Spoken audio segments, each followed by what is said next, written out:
everyone. Once again, good morning. Before we start the service, I just have a few quick announcements for you. JW students, summer camps are coming up and we are so excited. Middle school camp is June 20th through the 25th with forms and payment due on June 2nd. And high school camp is August 8th through the 13th with forms and payment due July 21st. If you've never been to camp before, I promise you don't want to miss this.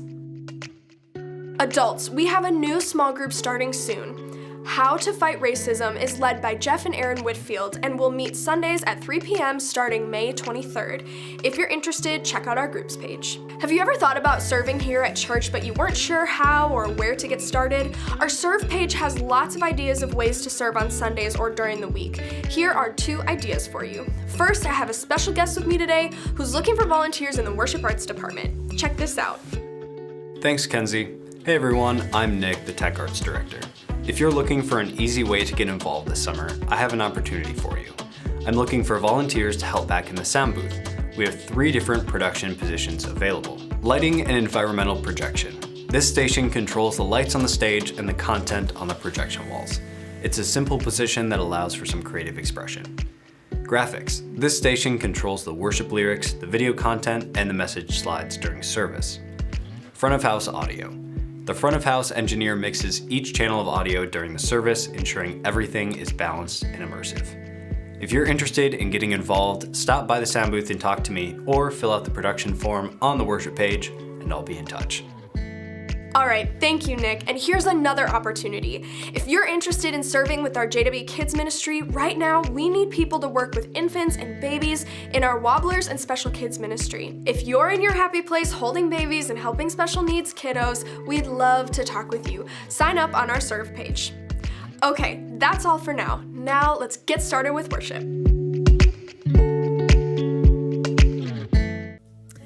Well, good morning, everybody. Good morning to everybody that's watching online. We're happy to see your guys' faces this morning.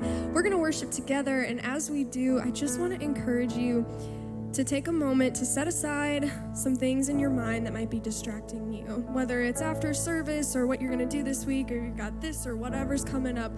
Just take a moment to set all of that aside so that we can worship and focus and be present. Lord, we just pray that you fill this room with your Holy Spirit. Jesus, that you draw near to each and every one of us, that you speak to us in this time. Lord, you are so worthy of our praise, of our worship. We love you. Amen. Stand with us and sing.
Shout out your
searched the world, but it couldn't fill me. A man's empty praise and treasures that fade are never enough. Then you came along and put me back together, and every desire is now satisfied here in your love. Oh, there's nothing better than you. There's nothing better than you.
singing.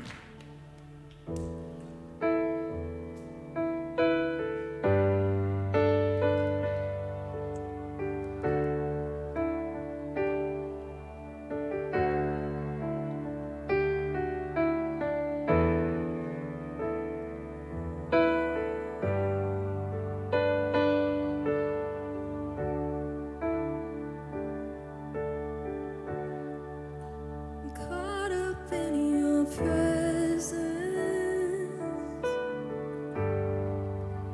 I just wanna sit here at your feet. Caught up in this holy moment, I never wanna leave. Oh, I'm not here for blessings. Jesus, you don't owe me anything more than anything that you can do. I just want you.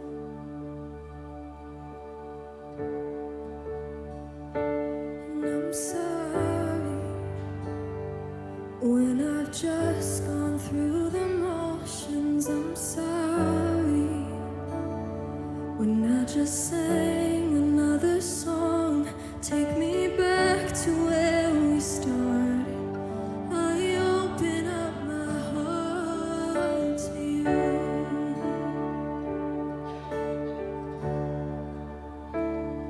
And I'm sorry when I've come with my agenda. I'm sorry when I forgot that you're enough. Take me back to where we started.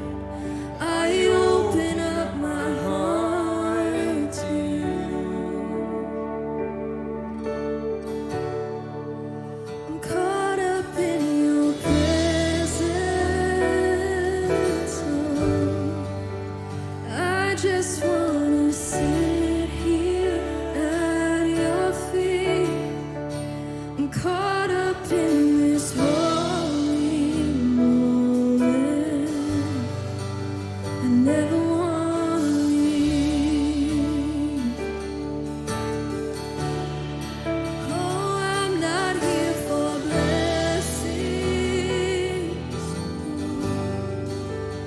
Jesus, you don't owe me anything, and more than anything that you can do, I just want you.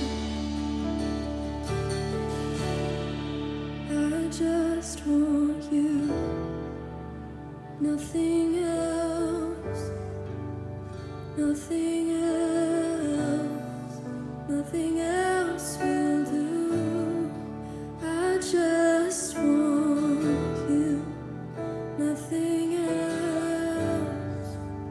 Nothing else. Nothing else will do.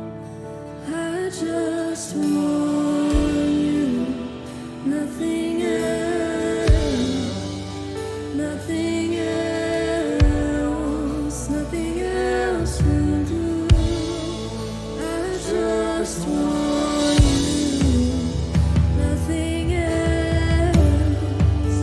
Nothing else. Nothing else will do. I just want you. Nothing else. Nothing else.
I'm caught up in your presence.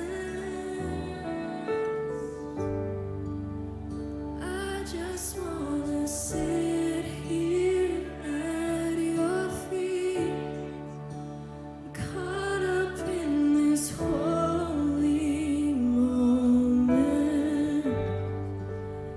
Never wanna leave. Oh, I'm not here for blessings. Jesus, you don't owe me anything more than anything that you can do. I just want you. Jesus, what a beautiful song to cry out to you, to say I'm sorry when we come with our own agendas, our own ideas. Jesus, I pray that we would lean into you this week, that we would come to you and just get caught up in your presence, Lord. Holy Spirit, I ask that you just draw near to all of us. In Jesus' name I pray, amen. You guys can take a seat.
Good morning, Jacob's Wow. My name is Sean Kaiser, and I'm a share partner with Jacob's Well, working on staff with InterVarsity Christian Fellowship here in Eau Claire. I'm a member of Jacob's Well, and I'm going to be continuing our series in the Every Opportunity series, going through the final chapters of the book of Acts. And today, we're going to be talking a lot about trust, about what it means to trust God. And I think that many of us would agree that learning to trust God is one of the biggest, if not the biggest, aspects of following him and growing in our relationship with him. It's something that I hear Christians talking about a lot. It's something that I talk a lot about myself, both in my life and in my work with InterVarsity and students. But for how much we talk about it, for how much I talk about it, and how important it is, I wonder how many of you have asked yourself the question, what does that actually look like? What does that look like in my everyday life? How do I know if I'm trusting God or if I'm trusting something else? I know that I ask that question for sure when I'm interpreting my own experiences. And it's kind of funny because it sounds like it's really excellent advice, right? Like you can be sure that trusting God is probably the right answer in almost any situation, maybe every situation. But what does that mean when it really gets down to how we act, to our attitude, to how we perceive things? What does that posture really look like? Especially when we trust God, we recognize that we release control, that we actually let go of something in order for God to work and move. I've already been thinking a lot about this because I just actually had a conversation a couple weeks ago with a mentor figure of mine, a spiritual director, and we were talking about this past season of life for me and everything that's been going on, some things related to the pandemic, some not. And as we were talking and as I was sharing, she just kind of straightforward let me know. She's like, I think that as hard as it is, this season is an opportunity for you to trust God's provision, to again realize that you don't have control, that you can actually release it to God's control. And then she made a joke that was really meaningful for me. She's like, that's easy for me to tell you. I trust that God's got you. I trust that God has control and that he's going to provide for you. I have a lot of trouble saying that to my own children, and her children are fully grown at this point. And so we both laughed about that because how true is that? That we know that the answer is trusting God so many times, but what it's really all about is this idea of releasing control. And that's not an easy thing to do. Trusting God may be simple, but it's not easy to do. And so today, a lot of what we're going to be seeing as we look in Acts is an example straight from the Apostle Paul of what radical trust actually looks like. What Paul's going to show us is that radical trust really is discerning God's provision for us and then choosing to believe it and move forward with it. We're going to see how Paul does this. I love this story because we get to see so much of Paul's actions, even more than his words, and we get to see him display this through some really crazy, dangerous circumstances. But what I love about this is that we don't just get to see how Paul radically trusts God, we will also get to see about how this frees Paul up to be a true witness of God's grace and power. It frees Paul up to seize the opportunity to be a true witness for God's grace and power. And so as we engage this story today, what I really hope it does is that it actually starts something rather than finishes something in us. I hope that it actually opens up maybe deeper discussion or deeper questions, because those kinds of things can be signals of the work that God wants to do in us. It can be signals of how God wants us to trust him. So I invite you to pay attention to what sticks out to you, maybe even what creates dissonance or what you don't immediately understand about this story. And just as a heads up, that's going to be one of my main points. It's actually to remember and reflect on something, especially if it creates a sense of discomfort. Because one thing about trust and releasing control is that it's seldom in our comfort zone to do that. And so we're going to head into this story. I'm going to take a couple of moments to kind of set the stage just so we kind of understand where we're at in this story.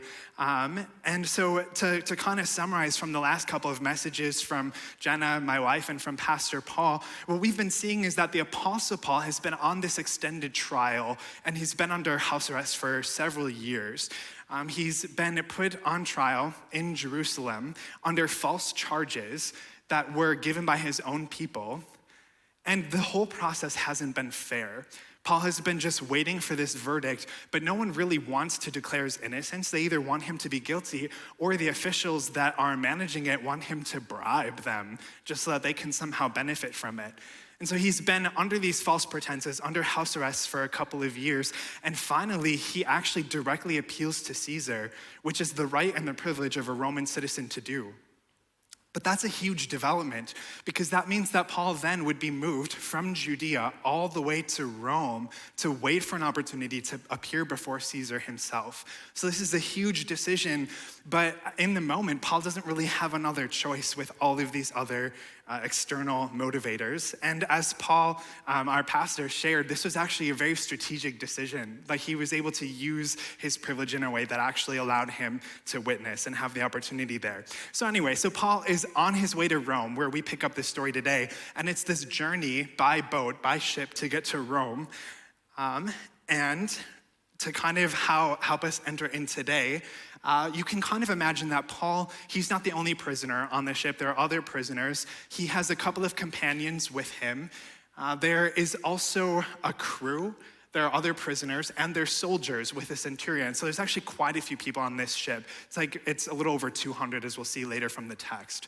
And so there's prisoners, there's soldiers, there's a commander, the centurion, and then there's the crew themselves. The last thing that it would be good to know is that as they start this journey, they're starting to have some difficult weather. So some kind of tumultuous winds and things like that. And so they actually reach their first destination, which is an island, later than they expected to. And so now they're kind of deciding what to do next. And that's where we pick up the story today. Acts 27 tells us that much time had already been lost and sailing had become dangerous because by now it was after the Day of Atonement, basically after a certain day in the season when it was normal for weather to get more tumultuous and crazy. So Paul warned them, "Man, I can see that our voyage is going to be disastrous and bring great loss to ship and cargo and to our own lives also." So here, Paul right away is expressing concern. He actually sounds like the voice of reason in this passage. He says that if they continue, he thinks that there's this risk that they'll have a lot of damage and have a lot of loss. And I just think it's interesting and notable that right away Paul is this kind of like voice of reason, voice of caution here. Because Paul's not in charge. He's a prisoner. So he has no credibility, no authority. He's just a prisoner on the ship. But he can tell that something isn't going to go well. And so whether that's just common sense or whether he has an inkling about something, either way, he's warning the crew. So what happens next? They go anyway. The centurion, instead of listening to what Paul had said, followed the advice of the pilot and of the owner of the ship. Since the harbor was unsuitable to winter in and the majority decided that we should sail on, hoping to reach Phoenix and winter there. This was a harbor in Crete facing both southwest and northwest. So the centurion, the one in charge, doesn't follow Paul's advice. After all, Paul is a prisoner, like we've been saying. And so the centurion makes what he thinks is a logical decision. He hears the advice of some other people, including the crew, including the owner of the ship. And so they decide to go on. So what happens next? They set out. And right away, there's a gentle wind, and so they decide, okay, this is our opportunity, we're gonna go. So they weigh anchor and sail along the shore of Crete. But then, before very long, a wind of hurricane force called the northeaster swept down from the island.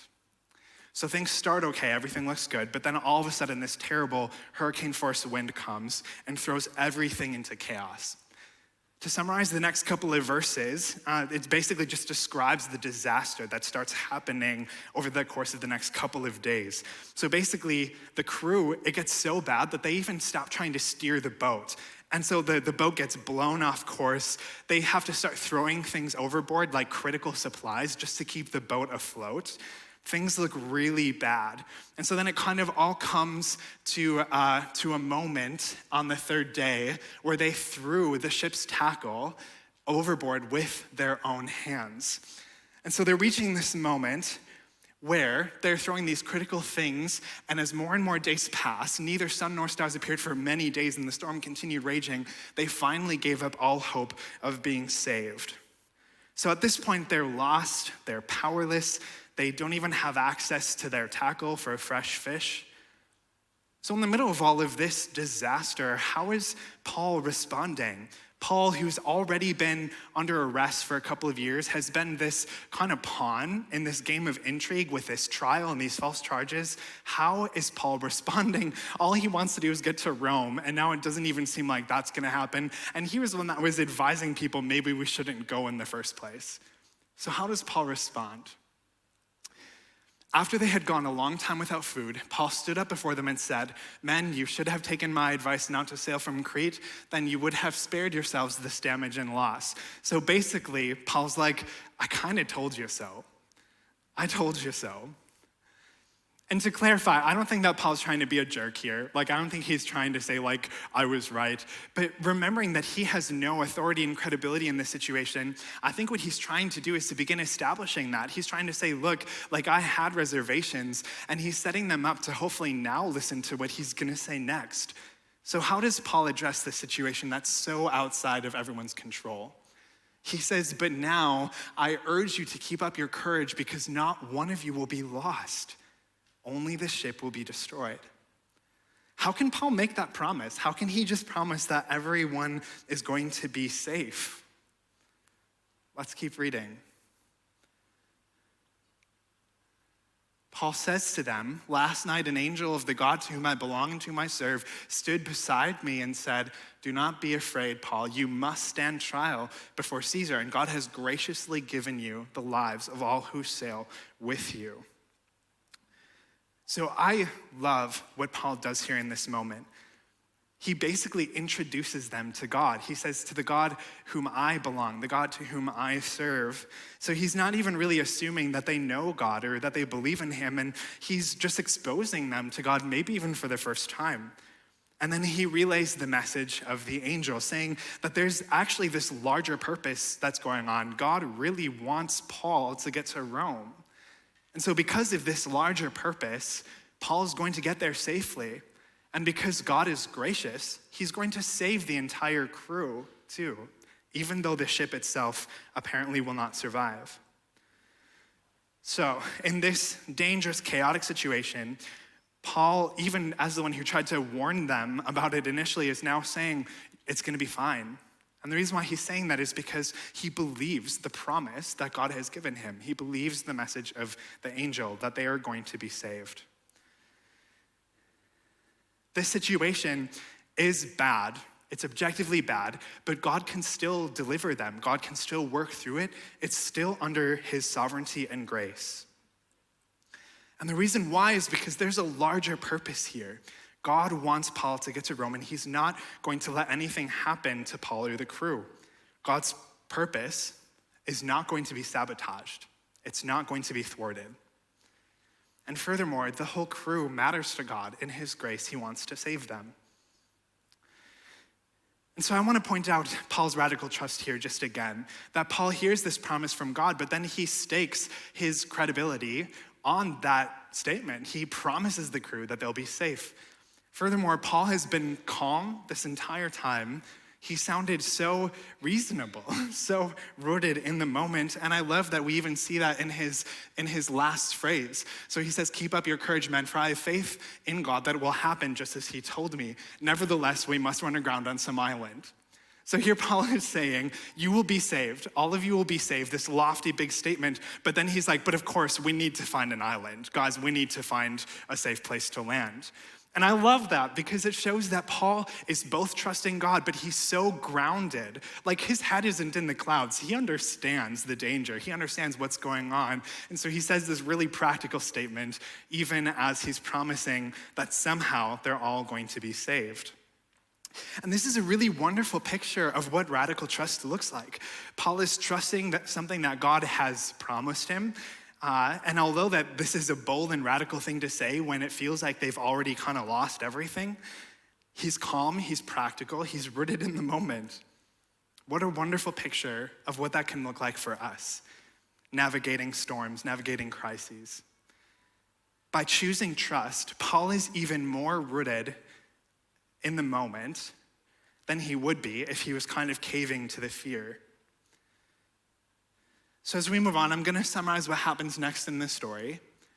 So as the crew starts looking for safe ground, they start realizing that the water's getting shallower and shallower, and it's this really rocky, rough ground. And so they actually decide that they have to stop and anchor the boat, even though everyone wants to get to land, because they're afraid that if they can't see where they're going, then they're going to destroy the boat. So they put down the anchor, and they choose to wait, and then something kind of insane happens. In an attempt to escape from the ship, the sailors let the lifeboat down into the sea, pretending that they were going to lower some anchors from the bow. So right after Paul has promised that everyone will be safe, the sailors freak out, they choose not to believe it, and they try to escape. Furthermore, they try to lower and use the one lifeboat. So this isn't even thinking about what's gonna happen with the rest of the crew. So what happens next? How does Paul address it? Then Paul says to the centurion and the soldiers, unless these men stay with the ship, you cannot be saved. So the soldiers cut the ropes that held the lifeboat and let it drift away. Not recommended in a normal situation, cutting loose your one lifeboat, right? But it's important to recognize what's happening here. God has already promised to save the crew, actually save the whole ship. And by choosing fear over trust, the crew is actually trying to sabotage what God has promised. In their fear, they're trying to work against what God has already promised. And if they take the one lifeboat, then truly, what is the rest of the crew going to do? We might be tempted to say, shame on them, what cowards. But if I'm being honest, they sound a lot like me in crisis moments. They're afraid for their lives, so much so that they're not really trusting God. They're not really thinking about the whole crew. They're just thinking about how they can save themselves. Their fear makes them have tunnel vision, and all they can try to do is exert control on the situation, even if there's going to be these other consequences happening. In their fear, they're sabotaging God's intention to deliver and save the whole crew. That's why it's so important that they shouldn't leave, because if they leave, then how is God even going to use the situation that just has come up and is filled with all of this danger? But even though they try to cave to their fear, even though they try to sabotage God's purpose, it doesn't work, because the soldiers listen to Paul, the prisoner, no authority in this situation, but they now trust Paul because of his example, and they stop the crew from escaping because they believe in God's promise. So there's an important shift here. It shows that the centurion and the soldiers, they now trust Paul and are following his leadership, even though Paul has no real authority in this situation. He's supposedly a dangerous political prisoner. They're supposed to be enemies. But Paul has won them over through his courage, his calmness, and his faith, through his radical trust in God's deliverance. He has discerned or understood that God is going to provide, and he trusts that provision. So let's move on to see what happens next. So just before dawn, Paul urged them all to eat. For the last 14 days, he said, "You have been in constant suspense and have gone without food. You haven't eaten anything. Now I urge you to take some food you needed to survive. Not one of you will lose a single hair from his head." So here again, Paul is this calm voice of reason in the midst of all of this chaos and danger. What a comforting presence. We get to see Paul care for these people in really practical, holistic ways. They're exhausted and hungry, so they should eat. They should take care of themselves. And then he again promises them that they will be okay, they will be saved. And this is another just really wonderful example of what radical trust looks like. Radical trust is not ignoring our needs or the needs of other people. It's engaging them from a place of trust that God can provide. Paul trusts God enough to take a break in the middle of a storm when everyone's lives are at stake. And he encourages the crew to do the same things so that they can take care of themselves as well.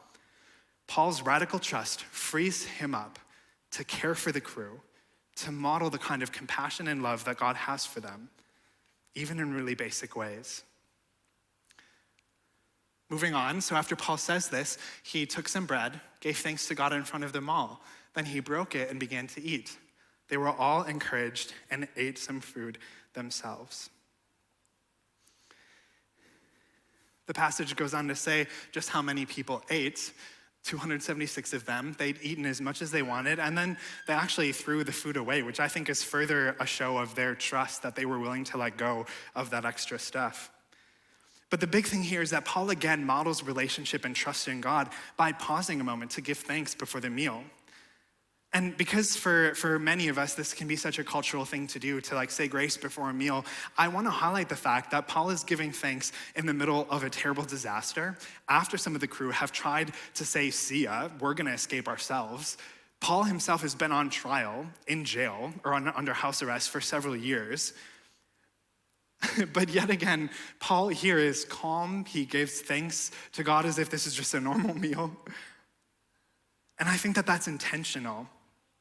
I think that he's showing calmness and faith, showing this model of actually shepherding the crew, exposing them again to God. He's caring for them, he's leading them. And what a challenging example that is for me and for maybe some of us. One of the things that I realized as I was studying the scripture is we haven't necessarily been in a physical storm this past year, but we've been quite in a terrible storm of navigating the pandemic and other chaotic things. How have we been able to be the calm, faithful, reasonable presence in our communities and families? How have we taken the opportunity to care for people who we'd be tempted to call our enemies? How have we managed to have an attitude of thankfulness, even in the midst of chaos? And I want to be sure to say that I'm not trying to be trite. I know that this past year has been tough. I know that many of us have experienced incredible loss. And so I'm definitely not just saying just buck up or put a smile on.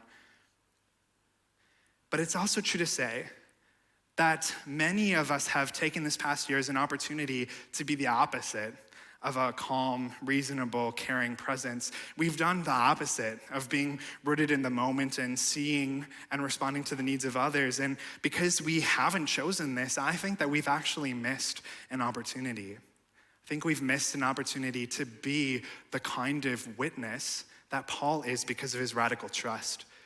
But I don't think it's too late. I think that we can still choose to follow Paul's example. And then it's also true that some of us have followed Paul's example of radical trust. Some of us have done the hard work of trying to be a shepherd, to try to see and meet the needs of the people around us. And I want to take a moment to thank you. That's actually what we've been doing, even throughout this series, is thanking these different groups of people that have played such a vital role throughout this past year. Thank you. I don't even know who all of you are. But thank you for answering that call, for trusting God's provision enough to be a calm and stabilizing presence. If you know someone who has exhibited that, I just want to invite you to take a moment to thank them this week. That would be so encouraging for them to know that that was seen or that someone saw that in them. And lastly, I don't bring up these kind of challenging questions because I think I did that well. On the contrary, I'm asking these questions because it's how the story is convicting me. How have I responded to this storm of this past year? How have I not demonstrated this kind of leadership? I wish I was more like Paul. I wish that I had exhibited this level of trust in this past year. The last thing I want to mention here is that Paul taking the time to break bread, give thanks to God, it just reminds me so much of Jesus' presence. You know, like when Jesus was sharing a meal, his calm, his pastoral presence. I just love that comparison there. So I want to keep on moving us forward to see what happens next. It seems like things are improving, right? Like they've gotten their food, they've eaten, they've praised God, they've worshiped him. It seems like the crew, everyone is starting to trust Paul. So we'd think that things are maybe starting to look up here. But to summarize, the crew finally sees land, the land that they're trying to get to. They finally believe that they're safe. But as they approach this island, the boat gets stuck on a sandbar and starts getting pummeled by the surf. So these waves that are slowly just destroying the boat, kind of plank by plank. And if this isn't more like real life, I don't know what is. That after all of this, they have this last terrible snag, and it looks like everything is gonna go wrong. To add to this already terrible situation, as they would have done, as would have been their duty on other prison ships, the soldiers actually intended to kill any of the prisoners to prevent them from escaping. And so that's something that a commander may have asked them to do. That's something that they were maybe prepared to do. But in this situation, Paul is the one that has been leading and guiding them this entire time. But because of their fear, because of the intensity of the moment, they can only see what they think is their duty. They don't recognize what God has done and provided for them through Paul. So what happens here at the end of the story? The centurion, the commander, wanted to spare Paul's life and kept them from carrying out their plan. He ordered those who could swim to jump aboard first and get to land. And so the centurion himself recognizes what Paul has done, recognizes God's promise to save everyone, and stops his own soldiers from carrying out their duty. Paul's example has won over the centurion so that the centurion is listening and following what Paul has been saying. Furthermore, to tie up the end of the story, the rest were to get there on planks or other pieces of the ship, and in this way, everyone reached land safely. So God's provision came to pass. Despite the crew trying to sabotage it, besides the soldiers even trying to sabotage it after they helped Paul with the crew, God's purpose still comes to pass. I think that this last example shows us our own options when we navigate these kind of moments and this kind of intensity.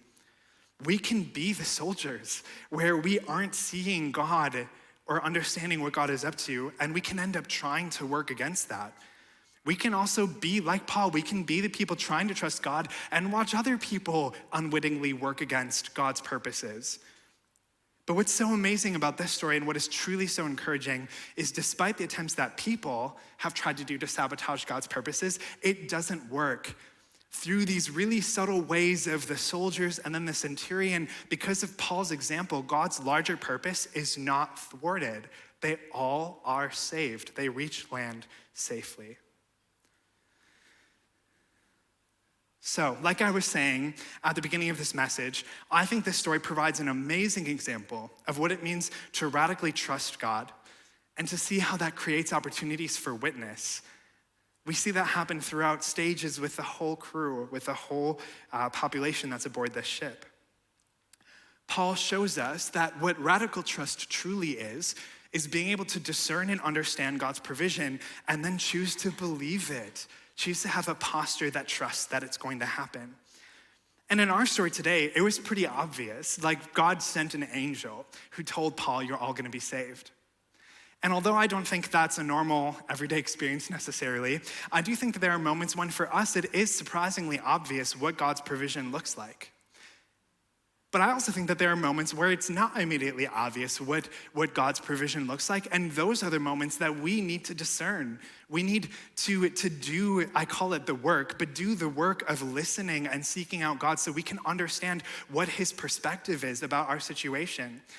And so I will say that that's not always an easy thing to do, but from my own experience, don't know quite how he manages it. God is a pretty faithful and amazing leader.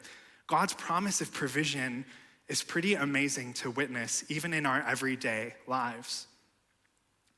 And so as we discern what God is doing, we come to become rooted in his perspective and his purposes, and then we can be aware of the choices that we have to display this kind of trust. And maybe in those moments, if we do that, our own example of modeling this trust, this deep faith, maybe it will create opportunities to witness to the people in our communities too. This is what radical trust is. I wish I could share a story that would perfectly sum up altogether what an example looks like, but I think that because our life circumstances can be so different, what I want to do is help us understand what the posture looks like, if that makes sense, rather than telling a story of one example. And so I want to say a few words about what I don't think radical trust is. I don't think that radical trust is when we put our expectations or agenda on God. I don't think it's when we assume that God's power is at our beck and call, because I don't think that it is. Radical trust is not when we think that we can force God's hand if we say the right thing or pray the right thing or do the right thing. What radical trust is when we trust God's provision deeply enough that it changes our posture and orientation towards our circumstances. When it allows us to be like Paul is in this story, even when it doesn't make sense, we can have faith that somehow God is gonna come through and it's all going to work for his good and his purposes. And so what does radical trust look like? Radical trust looks like when someone chooses to place their faith in Jesus for salvation. It looks like the moments that we take risks for Jesus, knowing that maybe there might be a risk to our reputation or a risk that people might think of us differently, but we go through it anyway. Trusting God radically with our lives looks like a posture of being able to trust him enough that we can take risks in our faith, but not when we try to force God to move. So I have a couple of next steps for us to consider. Like I said at the beginning of my message, there might be things about this passage that either resonated with you or that maybe created dissonance. And I invite you to pay attention to those things and continue reflecting on them. Many times that can lead us into areas of growth and new trust. My second invitation for you is simply to pray, to ask God to show you what are the areas of life that you can radically trust him with. And I think that's important because that, again, puts God in the position where he has the authority. He's in the driver's seat. So pray, invite God to show you areas of life that you can radically trust him in.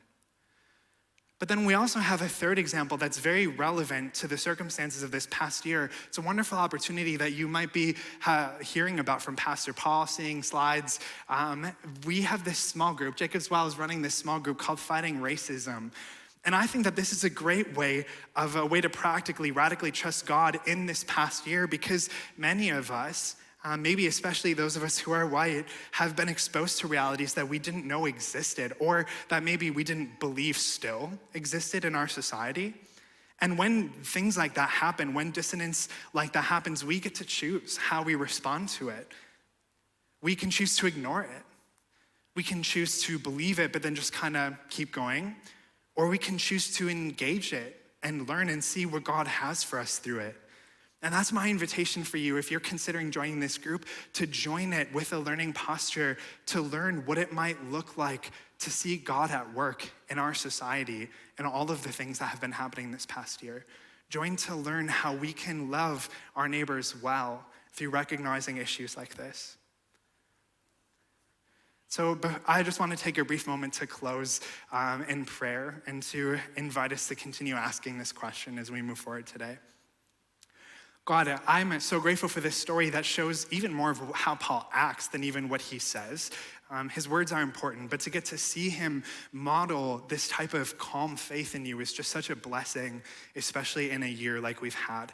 And I pray for us that we would see this example and that you would actually help us identify the areas that we can choose to trust you, that we can have a posture that's rooted in dependence on you, and that even more than that would actually create opportunities to witness to the people around us. In your name, amen.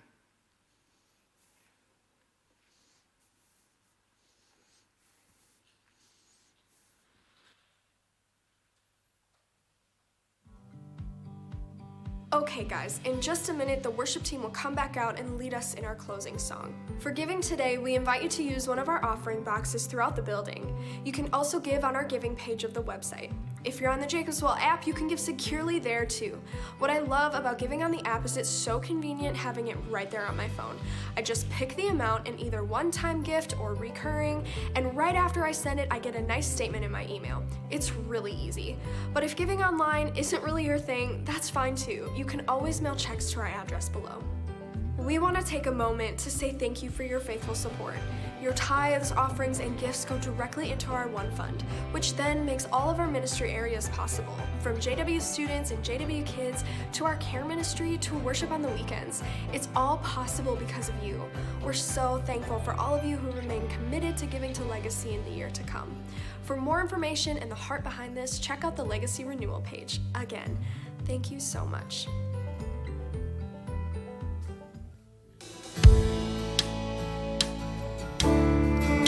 We're going to continue to worship together, so please stand with us.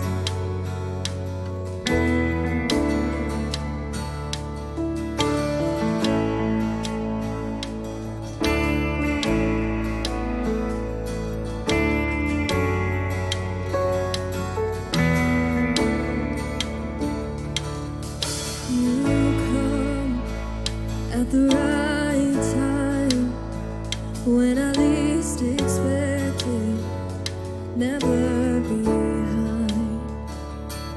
So why would I be surprised when you deliver every time?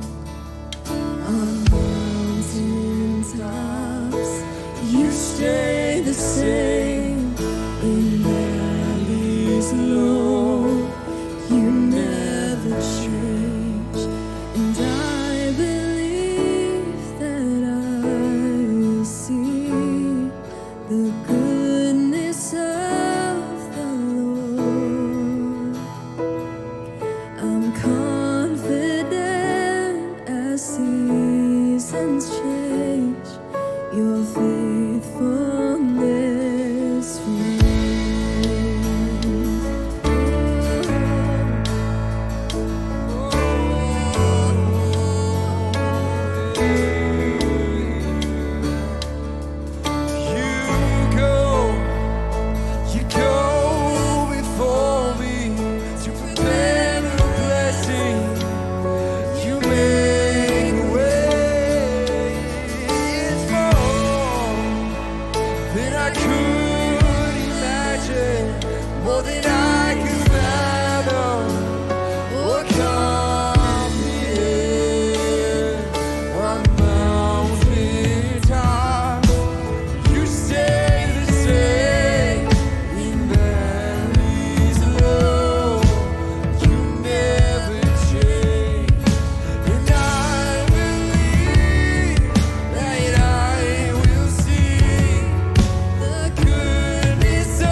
season, God of my future.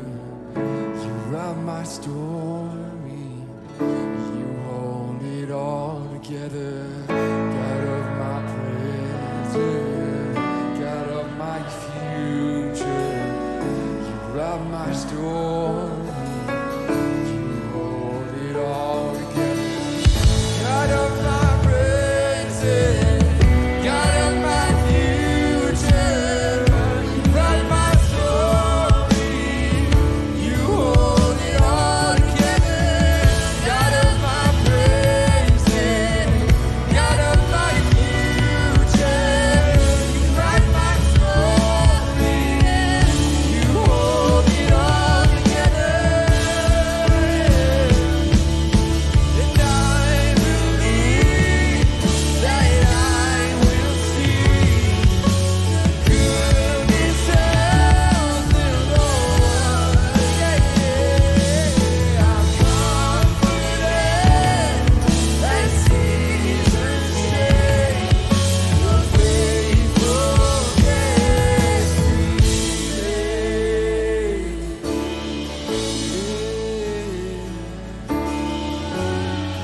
remains today. God of my present, God of my future. You write my story, you hold it all together. God of my present, God of my future. You write my story, you hold it all together. God of my present, God of my future. You write my story, you hold it all together. God of my present, God of my future. You write my story, you hold it all together. God of my present, God of my future. You write my story, you hold it all together. God of my present, God of my future. You write my story, you hold it all together.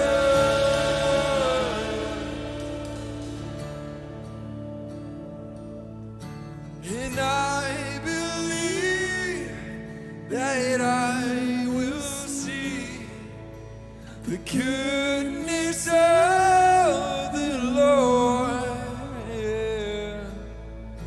I'm confident as seasons change, your faithfulness remains.